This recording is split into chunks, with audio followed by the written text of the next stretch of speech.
What's your favorite way to unwind? Oh, my favorite way to unwind.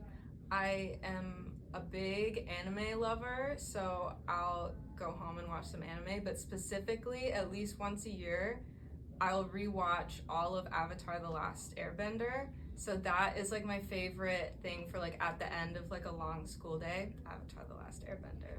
My name is Sarah. I'm in my 4th year of my Bachelor of Arts in Psychology with a minor in Neuro. I say 4th year, but I'll be doing a 5th year. I facilitate the PSYC1001 and 1002 workshops.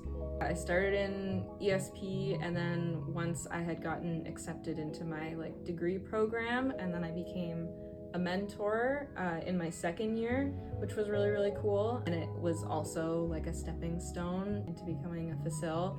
And I feel like having been in ESP, it helps a lot with being a facilitator. I know what to expect from a workshop, and I remembered learning all the skills myself, so I feel like it helped a lot.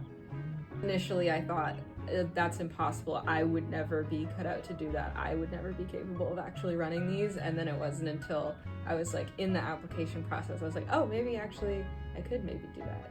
I want to pursue clinical psychology, whether that be in a therapy or research role. So working with people is going to be insanely important. It also has helped me to build the skills that I need, the time management and the organization, and being able to design activities and stuff. It all kind of blends together. I have to pay so much attention to I'm trying to figure out what students need and group dynamics, and basically trying to adapt to everyone. And that kind of takes away a lot of anxiety, because anxiety has a self-focus on everyone's judging me, and has helped a lot with that, in that I'm so focused on the students that anxiety just goes away.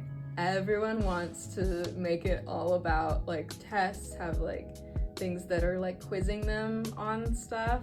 I think it's just hard when you are a student, you're oh, I need to learn the content, but it is important to learn the time management skills and stuff like that too. One of the things that I feel is the most important part of ESP and workshop is that in high school and stuff, most people are never taught how to study.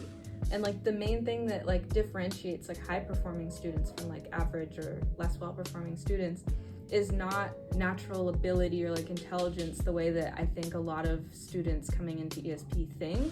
It's that they know how to study already. They have the skills that they've built, and they're just at this advantage in their skills, which are completely buildable. And so the point of workshop is to build the academic skills that students need in order to become those high performers or whatever their goal is. In reality, I'm also a student who is struggling a lot as well, but I also, I worked really, really, really hard to get the grades that I do, and I got those skills from the workshops. They didn't come from nowhere. And so I feel students often see us as perfect figures, when in reality, most of us, I assume all of us, are struggling. We just kind of have worked through it, and we've done the struggle a few times, so we just have a little bit of a better grasp on it.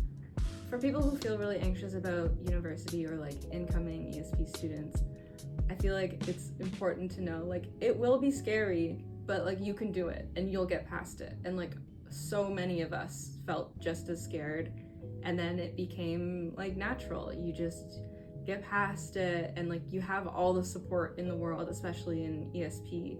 And there's so many people around you that are not only experiencing the same thing, but other people who are there to support you through it. And just persevere, because you can do it.